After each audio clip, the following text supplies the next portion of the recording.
ಕಳೆದು ಹೋಗಿರುವಂತಹ ಕಾಲದಲ್ಲಿ ಆಗಿರುವಂತಹ ತಪ್ಪುಗಳನ್ನು ಈ ಕಾಲದಲ್ಲಿ ನಾವು ಸರಿಪಡಿಸಿಕೊಳ್ಳುವುದು ಉತ್ತಮ ವ್ಯಕ್ತಿಯ ಲಕ್ಷಣವಾಗಿರುತ್ತದೆ.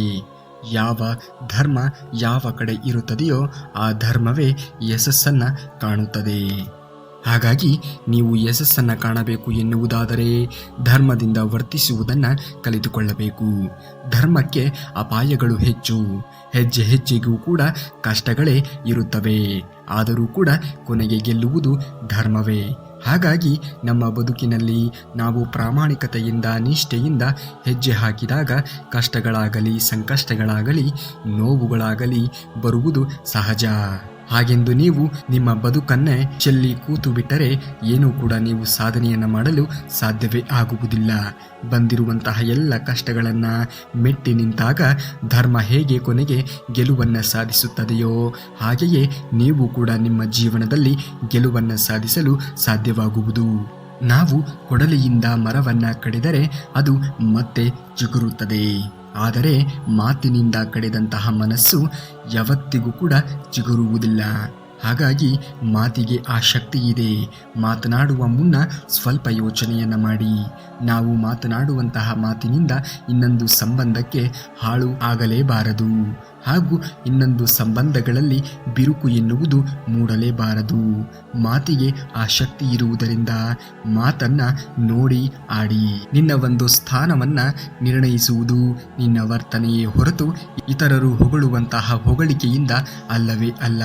ಹಾಗಾಗಿ ನೀನು ಬದುಕಿನಲ್ಲಿ ಯಾವ ರೀತಿಯ ವರ್ತನೆಯನ್ನು ತೋರುತ್ತೀಯ ಎನ್ನುವುದರ ಮೇಲೆ ನಿನ್ನ ಸ್ಥಾನಮಾನ ಎನ್ನುವುದು ನಿರ್ಧಾರವಾಗುತ್ತವೆ. ಒಬ್ಬ ವ್ಯಕ್ತಿಯನ್ನ ಅಪಾರ್ಥ ಮಾಡಿಕೊಳ್ಳುವುದರಲ್ಲಿ ಇರುವಂತಹ ಶ್ರದ್ಧೆ, ಅರ್ಥ ಮಾಡಿಕೊಳ್ಳುವುದರಲ್ಲಿ ಇದ್ದಿದ್ದರೆ ಯಾವ ಬಾಂಧವ್ಯಗಳಲ್ಲಿಯೂ ಕೂಡ ದೂರವಾಗುವಂತಹ ಪ್ರಸಂಗಗಳು ಎದುರಿಗೆ ಬರುತ್ತಲೇ ಇರಲಿಲ್ಲ. ಹಾಗಾಗಿ ನಾವು ಒಬ್ಬರನ್ನ ಚೆನ್ನಾಗಿ ಅರ್ಥ ಮಾಡಿಕೊಳ್ಳದೆ ಅವರನ್ನು ಅಪಾರ್ಥ ಮಾಡಿಕೊಳ್ಳಲು ಹೋಗಲೇಬಾರದು. ಏಕೆಂದರೆ ಅರ್ಥ ಮಾಡಿಕೊಂಡಾಗಲೇ ಗೊತ್ತಾಗುವುದು ಆ ರೀತಿಯಲ್ಲಿ ಆ ವ್ಯಕ್ತಿ ಯಾಕೆ ವರ್ತನೆಯನ್ನು ತೋರಿದ ಎಂದು. ಮುಖ್ಯವಾಗಿ ಪತಿ ಪತ್ನಿಯ ಸಂಬಂಧ ಗಟ್ಟಿಗೊಳ್ಳುತ್ತದೆ. ನೆನಪಿನಲ್ಲಿ ಇಟ್ಟುಕೊಳ್ಳಿ, ನೀವು ಕಷ್ಟಪಟ್ಟು ಸಂಪಾದಿಸಿರುವುದರಲ್ಲಿ ನಿಮ್ಮ ಔನ್ನತ್ಯವಿರುತ್ತದೆ. ಅದೇ ನೀವು ಮೋಸ ಮಾಡುವುದರಲ್ಲಿ ನಿಮ್ಮ ಪತನವಿರುತ್ತದೆ. ಹಾಗಾಗಿ ಕಷ್ಟಪಟ್ಟು ಜೀವನದಲ್ಲಿ ಸಂಪಾದನೆಯನ್ನು ಮಾಡಿದ್ದು ಕೊನೆಯವರೆಗೂ ನಿಮ್ಮ ಜೀವನದಲ್ಲಿ ಇರುತ್ತದೆ. ಯಾವಾಗ ನೀವು ಇನ್ನೊಬ್ಬರಿಗೆ ಮೋಸವನ್ನು ಮಾಡಿ ಸಂಪಾದನೆಯನ್ನು ಮಾಡಿ ಗಳಿಸಿರುತ್ತೀರಿಯೋ ಅದು ಎಂದೆಂದಿಗೂ ಕೂಡ ಕೊನೆಯವರೆಗೂ ನಿಮ್ಮ ಬಳಿಯಲ್ಲಿ ಇರಲು ಸಾಧ್ಯವೇ ಇಲ್ಲ. ಅದು ಯಾವುದೋ ಒಂದು ರೂಪದಲ್ಲಿ ನಿಮ್ಮಿಂದ ಹೊರಟು ಹೋಗುತ್ತದೆ. ಹಾಗಾಗಿ ನಾವು ಏನನ್ನೇ ಸಂಪಾದನೆಯನ್ನು ಮಾಡಿದರೂ ಕೂಡ ಪ್ರಾಮಾಣಿಕತೆಯಿಂದ ಮಾಡಬೇಕು. ಆಗ ಮಾತ್ರ ಅದು ಕೊನೆಯವರೆಗೂ ಕೂಡ ನಮ್ಮ ಬಳಿಯಲ್ಲಿ ಇರಲು ಸಾಧ್ಯವಾಗುವುದು. ಸಂಸ್ಕಾರ ಇರುವ ಯಾರೂ ಕೂಡ ಇತರರನ್ನ ಅಗೌರವವನ್ನು ತೋರಿಸುವುದಿಲ್ಲ, ಅಗೌರವ ಪಡಿಸುವ ಹಾಗೆ ವ್ಯವಹರಿಸುವುದೂ ಇಲ್ಲ. ಆವೇಶವನ್ನು ಹತೋಟಿಯಲ್ಲಿ ಇಟ್ಟುಕೊಂಡು ಅರಚುವುದನ್ನು ನಿಲ್ಲಿಸಿ ಯೋಚಿಸುವುದನ್ನು ಆರಂಭಿಸಬೇಕು. ಇತರರ ನೋವು ದುಃಖ ಏನೆಂದು ನಮಗೆ ಅರ್ಥವಾಗುವುದು. ಹಾಗಾಗಿ ಸುಖ ಸುಮ್ಮನೆ ಅರಚಲು ಹೋಗಬೇಡಿ. ಇತರರ ದುಃಖವನ್ನು ನೆನೆದುಕೊಳ್ಳಿ, ಇತರರ ದುಃಖವನ್ನು ಅರ್ಥ ಮಾಡಿಕೊಳ್ಳಿ. ಆಗ ನಮಗೂ ಕೂಡ ತಿಳಿಯುತ್ತದೆ ವ್ಯಕ್ತಿಯ ದುಃಖ ಎಷ್ಟರ ಮಟ್ಟಿಗೆ ಇದೆ ಎಂದು. ಸುಮ್ಮನೆ ಅರಚಿದರೆ ಯಾವ ಒಂದು ಪ್ರಯೋಜನವೂ ಕೂಡ ಆಗುವುದಿಲ್ಲ. ನಿಮ್ಮ ಕೈಯಲ್ಲಿನ ಹಣ ಮತ್ತು ನಿಮ್ಮ ಬಾಯಿಯಿಂದ ಬರುವಂತಹ ಮಾತು ಈ ಎರಡೂ ಕೂಡ ಬಹಳ ಮೌಲ್ಯವಾಗಿ ಇರುವವು. ಇವುಗಳನ್ನು ಮಿತವಾಗಿ ಬಳಸಿದರೆ ನಿಮಗೆ ಬೆಲೆ ಎನ್ನುವುದು ಇದ್ದೇ ಇರುತ್ತದೆ. ಹಾಗಾಗಿ ಮಾತನ್ನ ಅಥವಾ ಬಾಯಿಯಿಂದ ಬರುವಂತಹ ಪ್ರತಿಯೊಂದು ನುಡಿಗಳನ್ನು ನಾವು ಎಚ್ಚರಿಕೆಯಿಂದ ಆಡಬೇಕು. ಏಕೆಂದರೆ ಯುದ್ಧವನ್ನು ಕೂಡ ನಾವು ಮಾಡಬಹುದು, ಆದರೆ ಬಾಯಿಯಿಂದ ಬರುವಂತಹ ಮಾತುಗಳನ್ನು ನಾವು ಕೇಳಿಸಿಕೊಳ್ಳಲು ಸಾಧ್ಯವೇ ಆಗುವುದಿಲ್ಲ. ನಾವು ಮಾಡಿರುವಂತಹ ಕೆಲಸದಿಂದ ಪ್ರತಿ ಬಾರಿಯೂ ಕೂಡ ಸಂತೋಷ ಸಿಗಬಹುದು, ಆದರೆ ಅಸಲಿಗೆ ಕೆಲಸವೇ ಇಲ್ಲದಿದ್ದರೆ ಸಂತೋಷವೇ ಇರುವುದಿಲ್ಲ. ಹಾಗಾಗಿ ನಾವು ಮಾಡುವಂತಹ ಕೆಲಸವನ್ನು ನಾವು ಪ್ರಾಮಾಣಿಕತೆಯಿಂದ ಶ್ರದ್ಧೆಯಿಂದ ನಿರಂತರವಾಗಿರುವಂತಹ ಶ್ರಮವನ್ನು ಹಾಕಿ ಮಾಡಬೇಕು. ಆಗ ನಮ್ಮ ಜೀವನದಲ್ಲಿ ಸಂತೋಷವೂ ಕೂಡ ಆವರಿಸುತ್ತದೆ. ಹಾಗೆ ಜೀವನದಲ್ಲಿ ಒಂದು ಉಲ್ಲಾಸವೂ ಕೂಡ ಆವರಿಸುತ್ತದೆ. ನಿನ್ನ ಸಹಪಾಠಿಗಳಿಗೆ ಬಹಳಷ್ಟು ಸಂಪತ್ತು ಇದೆ, ಹಾಗೆ ನನ್ನ ಬಳಿ ಯಾವುದೇ ರೀತಿಯ ಸಂಪತ್ತು ಇಲ್ಲವೆಂದು ಯಾವತ್ತಿಗೂ ಕೂಡ ದುಃಖ ಪಡಲು ಹೋಗಬಾರದು. ನಿನ್ನಲ್ಲಿ ಪ್ರಾಮಾಣಿಕತೆ ಮತ್ತು ನಿಜಾಯಿತಿ ಇದ್ದಾಗ ಮಾತ್ರ ನೀನು ದುಃಖಿಸು, ಇಲ್ಲವೆಂದಾಗ ದುಃಖಿಸಲು ಹೋಗಲೇಬಾರದು. ಏಕೆಂದರೆ ಪ್ರಾಮಾಣಿಕತೆಯಿಂದ ನೀನು ದುಡಿಯುತ್ತಿದ್ದಾಗ ಎಲ್ಲವನ್ನೂ ಕೂಡ ಗಳಿಸುತ್ತೀಯ. ಏಕೆಂದರೆ ಕೃಷ್ಣ ಪರಮಾತ್ಮನೇ ಹೇಳಿದ್ದಾನೆ ಅಲ್ಲವೇ, ಪ್ರಾಮಾಣಿಕವಾಗಿರುವಂತಹ ಪ್ರಯತ್ನವನ್ನು ಹಾಕು, ಅದಕ್ಕೆ ತಕ್ಕ ರೀತಿಯ ಪ್ರತಿಫಲವನ್ನು ಯಾವಾಗ ನೀಡಬೇಕು ಎನ್ನುವುದು ನನಗೆ ಬಿಟ್ಟಿದ್ದು. ನೀಡಬೇಕಾಗಿರುವಂತಹ ಕ್ಷಣದಲ್ಲಿ ನಾನು ಖಂಡಿತವಾಗಿಯೂ ನಿನ್ನ ಪ್ರಾಮಾಣಿಕತೆಗೆ, ನಿನ್ನ ಶ್ರಮಕ್ಕೆ ತಕ್ಕ ರೀತಿಯ ಒಂದು ಪ್ರತಿಫಲವನ್ನು ನೀಡುತ್ತೇನೆ ಎಂದು ಹೇಳಿರುವ ಹಾಗೆ ನಾವು ಪ್ರಾಮಾಣಿಕತೆಯಿಂದ ನಿಷ್ಠೆಯಿಂದ ಕೆಲಸವನ್ನು ಮಾಡಬೇಕು. ಅದಕ್ಕೆ ಫಲ ಎನ್ನುವುದು ಸಿಕ್ಕೇ ಸಿಗುತ್ತದೆ. ಅಲ್ಲಿಯವರೆಗೆ ತಾಳ್ಮೆಯಿಂದ ನಾವು ಕಾಯಬೇಕು. ಬೆವರಿನ ಬೆಲೆ ಹಣದ ಬೆಲೆ, ಹಾಗೆ ಬದುಕಿನ ಒಂದು ಬೆಲೆ ತಿಳಿದವರು ಇತರರ ಸಂಪಾದನೆಯಲ್ಲಿ ಬೆರಳು ಹಾಕುವುದೇ ಇಲ್ಲ. ಹಾಗಾಗಿ ನಾವು ನಮ್ಮ ಬೆವರಿನ ಹನಿಯಿಂದ ನಾವು ಗಳಿಸಿರುವಂತಹ ಹಣವು ಅತ್ಯಂತ ಮೌಲ್ಯಯುತವಾಗಿರುತ್ತದೆ. ಹಾಗೂ ಇತರರ ಹಣದಲ್ಲಿ ನಾವು ಕೈಯನ್ನು ಹಾಕಿದರೆ ಅದು ಎಂದಿಗೂ ಕೂಡ ನಮ್ಮ ಬಳಿಯಲ್ಲಿ ಶಾಶ್ವತವಾಗಿ ಇರಲು ಸಾಧ್ಯವೇ ಆಗುವುದಿಲ್ಲ. ಏಕೆಂದರೆ ನಾವು ಯಾರಿಗೆ ಏನನ್ನ ಬಯಸುತ್ತೇವೆಯೋ ಅದೇ ನಮ್ಮ ಜೀವನದಲ್ಲಿ ಮರು ಕಳಿಸುತ್ತವೆ. ಹಾಗಾಗಿ ಏನೇ ಬಯಸುವುದಾಗಲಿ, ಏನೇ ಮಾಡುವುದಾಗಲಿ ಒಳ್ಳೆಯದನ್ನೇ ಬಯಸಿ, ಒಳ್ಳೆಯದನ್ನೇ ಮಾಡಿ. ಆಗ ನಿಮ್ಮ ಜೀವನದಲ್ಲಿಯೂ ಕೂಡ ಒಳ್ಳೆಯದೇ ಸಂಭವಿಸುತ್ತದೆ. ಯಾರು ನೋವಿಲ್ಲದ ನಾಲಿಗೆಯನ್ನ, ಹದ್ದು ಮೀರಿದ ಕೋಪವನ್ನ, ಹಾಗೆಯೇ ಉಕ್ಕಿ ಬರುವಂತಹ ಪ್ರೇಮವನ್ನ ಹತೋಟಿಯಲ್ಲಿ ಇಡುವವರೋ ಅವರು ಉನ್ನತವಾಗಿರುವಂತಹ ವ್ಯಕ್ತಿಗಳಾಗಿರುತ್ತಾರೆ. ಹಾಗಾಗಿ ನಮ್ಮ ನಾಲಿಗೆಯನ್ನ ಹಾಗೂ ನಮ್ಮ ಕೋಪವನ್ನ ಹಾಗೂ ನಮ್ಮ ಪ್ರೇಮವನ್ನ ಹತೋಟಿಯಲ್ಲಿ ಇಡುವುದನ್ನು ಕಲಿತುಕೊಳ್ಳಬೇಕು. ಆಯಾ ಕಾಲಘಟ್ಟದಲ್ಲಿ ಎಲ್ಲಿ ಪ್ರೇಮವನ್ನು ತೋರಿಸಬೇಕು, ಎಲ್ಲಿ ಕೋಪವನ್ನು ತೋರಿಸಬೇಕು, ಎಲ್ಲಿ ತಾಳ್ಮೆಯನ್ನು ತೋರಿಸಬೇಕು ಎನ್ನುವುದು ನಿಮಗೆ ಬಿಟ್ಟಿದ್ದು. ನಮಗೆ ಆಗುವಂತಹ ಗಾಯಕ್ಕೆ ಪ್ರತಿ ಬಾರಿಯೂ ಕೂಡ ರಕ್ತವೇ ಬರಬೇಕೆಂದು ಏನಿಲ್ಲ. ಕೆಲವು ಬಾರಿ ಬರೀ ಕಣ್ಣೀರು ಬರುವ ಗಾಯಗಳು ಆಗಿರುತ್ತವೆ. ಜೀವನದಲ್ಲಿ ಕಷ್ಟಗಳೇ ಬರುವುದಿಲ್ಲ ಎನ್ನುವುದಾದರೆ ಸುಖಕ್ಕೆ ಬೆಲೆ ಎನ್ನುವುದೇ ಇರುವುದಿಲ್ಲ. ಹಾಗೆಯೇ ಸ್ವಲ್ಪ ಕೋಪ ಇಲ್ಲದಿದ್ದರೆ ಸಮಾಧಾನಕ್ಕೆ ಬೆಲೆ ಎನ್ನುವುದು ಇರುವುದಿಲ್ಲ. ಕೋಪ ಬರುವುದು ಕೂಡ ಪ್ರತಿಯೊಬ್ಬರಿಗೂ ಸಹಜ. ಹಾಗೆಯೇ ಸುಖ ಆಗಲಿ ದುಃಖವಾಗಲಿ ಪ್ರತಿಯೊಬ್ಬರ ಜೀವನದಲ್ಲಿಯೂ ಕೂಡ ಸಂಭವಿಸಿಯೇ ಸಂಭವಿಸುತ್ತದೆ. ನೀವು ಬಚ್ಚಿಟ್ಟಂತಹ ಸತ್ಯ ನಿಮ್ಮನ್ನ ನಿದ್ದೆಯೇ ದೂರ ಮಾಡುತ್ತದೆ. ಕೆಲವು ಬಾರಿ ನೀವು ಬಚ್ಚಿಡುವಂತಹ ಸತ್ಯ ನಿಮ್ಮನ್ನ ಮನುಷ್ಯರಿಂದ ದೂರ ಮಾಡುತ್ತದೆ. ಹಾಗಾಗಿ ಸತ್ಯವನ್ನ ಯಾವತ್ತಿಗೂ ಕೂಡ ಮುಚ್ಚಿಡಬೇಡಿ. ಗೆಲ್ಲಲೇಬೇಕು ಎನ್ನುವಂತಹ ಹಠ ನಿನ್ನಲ್ಲಿ ಇದ್ದರೆ ಸೋಲು ನಿನ್ನ ಹತ್ತಿರವೂ ಕೂಡ ಸುಳಿಯುವುದಿಲ್ಲ. ನಾವು ಗೊತ್ತಿದ್ದು ಮಾಡಿದರೂ ಗೊತ್ತಿಲ್ಲದೆ ಮಾಡಿದರೂ ನಾವು ಮಾಡಿದಂತಹ ಕರ್ಮ ಫಲಿತ ಒಳಿತಾಗಲಿ ಅಥವಾ ಕೆಡುಕಾಗಲಿ ಅನುಭವಿಸದೇ ಇರಲು ಸಾಧ್ಯವಿಲ್ಲ. ಹಾಗಾಗಿ ಏನೇ ಕೆಲಸವನ್ನು ಮಾಡಬೇಕಾದರೂ ಕೂಡ ಕೊಂಚ ಜಾಗರೂಕತೆಯಿಂದ ಮಾಡಿ. ಏಕೆಂದರೆ ನಾವು ಮಾಡುವಂತಹ ಪಾಪಗಳನ್ನು, ನಾವು ಮಾಡುವಂತಹ ಪುಣ್ಯಗಳನ್ನು ಇಲ್ಲಿಯೇ ಅನುಭವಿಸಿ ಹೋಗಬೇಕು. ನಿನ್ನ ಒಂದು ಜ್ಞಾನವನ್ನು ಎಷ್ಟು ಹೆಚ್ಚಿಸಿಕೊಳ್ಳುವೆಯೋ ಅಷ್ಟು ನಿನ್ನ ಮೌಲ್ಯವೂ ಕೂಡ ಬೆಳೆಯುತ್ತದೆ. ಕೆಲವು ಬಾರಿ ಎಷ್ಟೇ ಪುಸ್ತಕಗಳನ್ನು ಓದಿದರೂ ಕೂಡ ಬರೆದಿರುವಂತಹ ಸ್ಪಷ್ಟತೆ ಕೆಲವರೊಂದಿಗೆ ಆಗುವಂತಹ ಸಂಭಾಷಣೆಯಿಂದ ಸಿಗುತ್ತದೆ. ಹಾಗಾಗಿ ನಾವು ಜ್ಞಾನವನ್ನು ವೃದ್ಧಿಸಿಕೊಳ್ಳಬೇಕು. ಜ್ಞಾನ ಎನ್ನುವುದು ಯಾರೂ ಕೂಡ ಕಸಿಯಲು ಆಗದೇ ಇರುವಂತಹ ಸಂಪತ್ತಾಗಿದೆ. ಊಟ ರುಚಿ ಇಲ್ಲವೆಂದು ದೂರನ್ನು ನೀಡುವ ಮೊದಲು ತಿನ್ನುವುದಕ್ಕೆ ಏನು ಇಲ್ಲದವರ ಬಗ್ಗೆ ಸ್ವಲ್ಪ ಯೋಚನೆಯನ್ನು ಮಾಡುವುದು ಮುಖ್ಯ.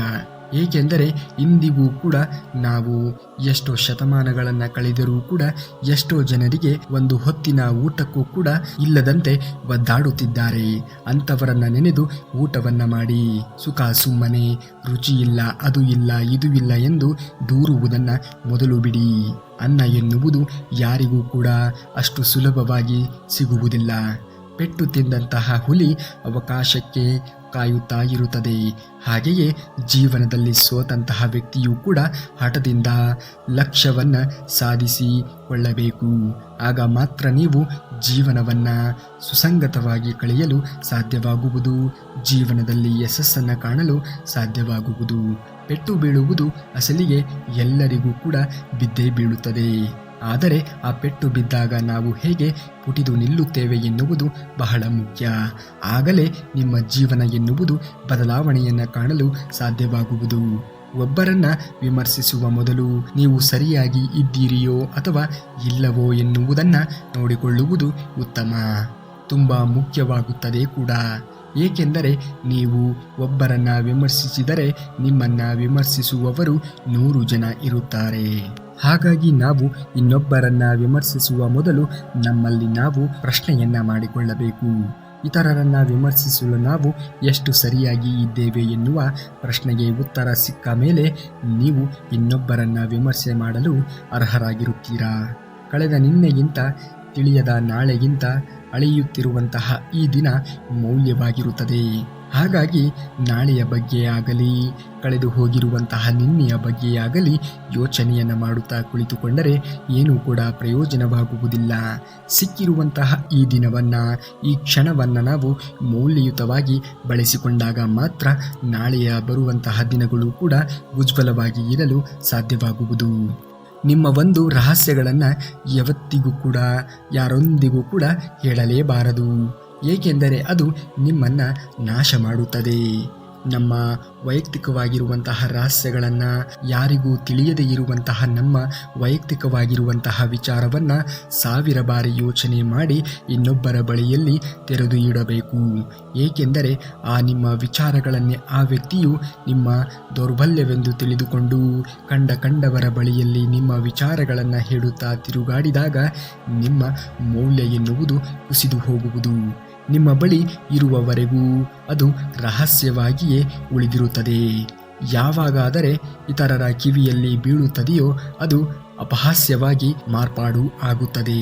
ಹಾಗಾಗಿ ನಿಮ್ಮ ವೈಯಕ್ತಿಕವಾಗಿರುವಂತಹ ವಿಚಾರವನ್ನು ಇತರರ ಬಳಿಯಲ್ಲಿ ಹಂಚಿಕೊಳ್ಳುವ ಮೊದಲು ಎದುರಿಗೆ ಇರುವಂತಹ ವ್ಯಕ್ತಿ ಅಥವಾ ನಿಮ್ಮ ವೈಯಕ್ತಿಕವಾಗಿರುವಂತಹ ವಿಚಾರವನ್ನು ಕೇಳಿಸಿಕೊಳ್ಳುತ್ತಿರುವಂತಹ ವ್ಯಕ್ತಿ ಆತನ ವರ್ತನೆ ಏನು, ಆತನ ಸ್ವಭಾವವೇನು ಎನ್ನುವುದನ್ನು ನೀವು ಅರಿತುಕೊಳ್ಳುವುದು ಬಹಳನೇ ಮುಖ್ಯವಾಗುತ್ತದೆ. ಯಾರೂ ಇಲ್ಲದೇ ಇರುವಂತಹ ಬಾವಿಯ ಹತ್ತಿರಕ್ಕೆ ಹಾಗೂ ಹಣವಿಲ್ಲದೆ ಇರುವಂತಹ ವ್ಯಕ್ತಿಯ ಹತ್ತಿರಕ್ಕೆ ಯಾರೂ ಕೂಡ ಹೋಗುವುದೇ ಇಲ್ಲ. ಎಲೆ ಉದರಿದ ಮರವನ್ನ ಹಾಗೂ ಅವಸರ ತೀರಿದಂತಹ ಮನುಷ್ಯರನ್ನ ಯಾರೂ ಕೂಡ ಲೆಕ್ಕಿಸುವುದಕ್ಕೆ ಹೋಗುವುದೇ ಇಲ್ಲ. ನಿನ್ನ ಕೈಯಲ್ಲಿ ಬೆಲ್ಲ ಇದ್ದಾಗ ಮಾತ್ರ ಇರುವೆಗಳಾಗಲಿ ನೊಣಗಳಾಗಲಿ ಬರಲು ಸಾಧ್ಯವಾಗುವುದು. ಯಾವಾಗ ನಿನ್ನ ಕೈಯಲ್ಲಿ ಬೆಲ್ಲ ಎನ್ನುವುದಾಗಲಿ ಅಥವಾ ಸಿಹಿ ಪದಾರ್ಥ ಯಾವುದೇ ಇರಲಿ ಅದು ಇಲ್ಲವೆಂದಾಗ ಯಾವ ಇರುವೆಗಳು ಕೂಡ ನಿನ್ನ ಬಳಿಯಲ್ಲಿ ಬರಲು ಸಾಧ್ಯವೇ ಆಗುವುದಿಲ್ಲ. ಹಾಗೆಯೇ ಮನುಷ್ಯನ ವರ್ತನೆಯೂ ಕೂಡ ಹಾಗೆಯೇ. ನಮ್ಮ ಜೀವನದಲ್ಲಿ ನಾವು ಏನನ್ನಾದರೂ ವಿಶೇಷವಾಗಿರುವಂತಹ ಸಾಧನೆಯನ್ನು ಮಾಡಿದ್ದೇವೆ ಅಥವಾ 4 ಜನರಲ್ಲಿ ನಾವು ಬೆಲೆ ಬಾಳುವಂತೆ ಬದುಕುತ್ತಿದ್ದೇವೆ ಎನ್ನುವುದಾದರೆ ಮಾತ್ರ ನಿಮ್ಮ ಬಳಿಯಲ್ಲಿ ಸರ್ವಸ್ವವೂ ಕೂಡ ಬಂದು ಕೇಳುತ್ತದೆ.